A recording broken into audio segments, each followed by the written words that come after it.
ਅੱਜ ਅਸੀਂ ਆਏ ਹਾਂ ਉਸ ਦੋਸਤ ਦੇ ਪਿੰਡ ਜਿਹੜਾ ਦੋਸਤ ਸੀ ਸਰਦਾਰ ਭਗਤ ਸਿੰਘ ਜੀ ਦਾ।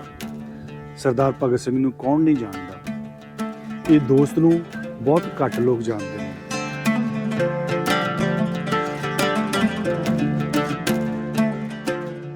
यही वो गांव है जब भगत सिंह यहाँ आया करता था अपने एक दोस्त के घर, और भगत सिंह का अपना गांव ये बिल्कुल पास ही है।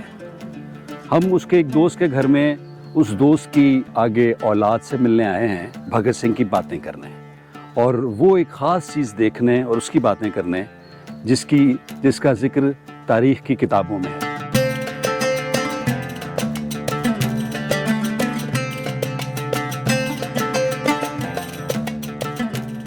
वो जब भी आते थे ना भगत सिंह, तो वो यहीं आते थे। ये नहीं कि वो कहीं उधर से आए हैं तो अपने घर एक आध रात लिए, बाकी 2-3 रातें वो इधर ही रहते थे अपने दोस्त के पास। और फजल अगर वो नहीं आते थे तो उनको ले आते थे कि भाई चलो मिलके। तो ये डेरा बहुत वसीह था, बहुत लोग आते जाते थे, तो हर पुलिस वाला पहले डेरे पे आता था तो पता चल जाता था। इसी तरह उस दिन भी हुआ कि वो जो गोरे आए तो उनको बाहर, वो पहले उनसे मिलना था, उन्होंने बाहर बातों में कि हमने आपके घर के सर्च वारंट करने लेके आए, हमने सर्च करना है कि हम भगत सिंह आए।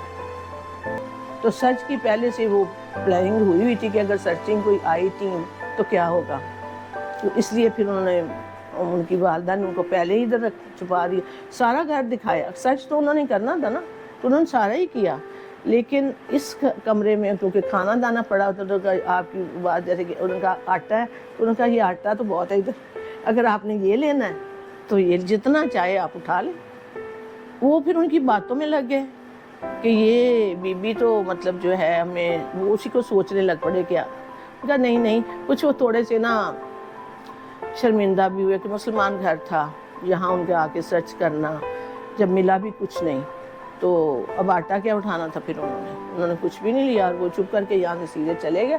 तो उसके बाद जब वहाँ डेरे पे सारी पुलिस वगैरह वो चले गए तो फिर उन्होंने दरवाज़ा खोल दिया और भगत सिंह को बाहर निकाला। सांस ठीक था। वो संदूक में आप देखेंगे कि इतनी स्पेस है कि कोई भी उसमें अगर आधा घंटा भी लेटा रहे तो कुछ नहीं होता, सफोकेशन नहीं होती उसको। मेरा बहुत यार था, मेरा बहुत ये था, मतलब मैं उसका भाई बना हुआ था, तो भाई कैसे ना साथ देता फिर उसका। तो जब वहाँ से फिर लोग आए डागो एंट्री बनाने के लिए इंडिया से, तो तब मेरी शादी हो चुकी थी, तो तब मैं साथ थी। वो जब उनको बता रहे थे कि ये संदूक है, इसके नीचे वाले खाने में मैंने उसको छुपाया था, तो वो आसानी से उसमें छुप सकते थे, क्योंकि ये पलंग तो उन्होंने बाद में हमें भेजे हैं। अच्छा। वो कहते थे कि इसको देखकर मुझे अपना दोस्त याद आता है कि हम दोनों यहाँ सोते होते थे उधर डेरे पे, और मैं उसके साथ सोता था और वो साथ मेरे होता था, हम लोग बातें करते थे। तो ये उनको बाद में उन्होंने घर भेजे हैं, ये बाहर डेरे पे ही पड़े थे। तो ये वही हैं जिन पर वो लेटते थे। तंदूर भी था, तंदूर में रोटियां लगती थी। भगत सिंह को तंदूर की रोटी ज़्यादा पसंद थी, तो वो फिर ज़्यादा तंदूर की रोटियां उस वक्त लगती थी। इस तरह की बहुत सी मतलब बिहाइंड द सीन और बहुत सी और यादें हैं और बातें हैं उनकी, वो मेरे साथ उन्होंने डिस्कस की तो मुझे याद है बहुत अच्छी तरह।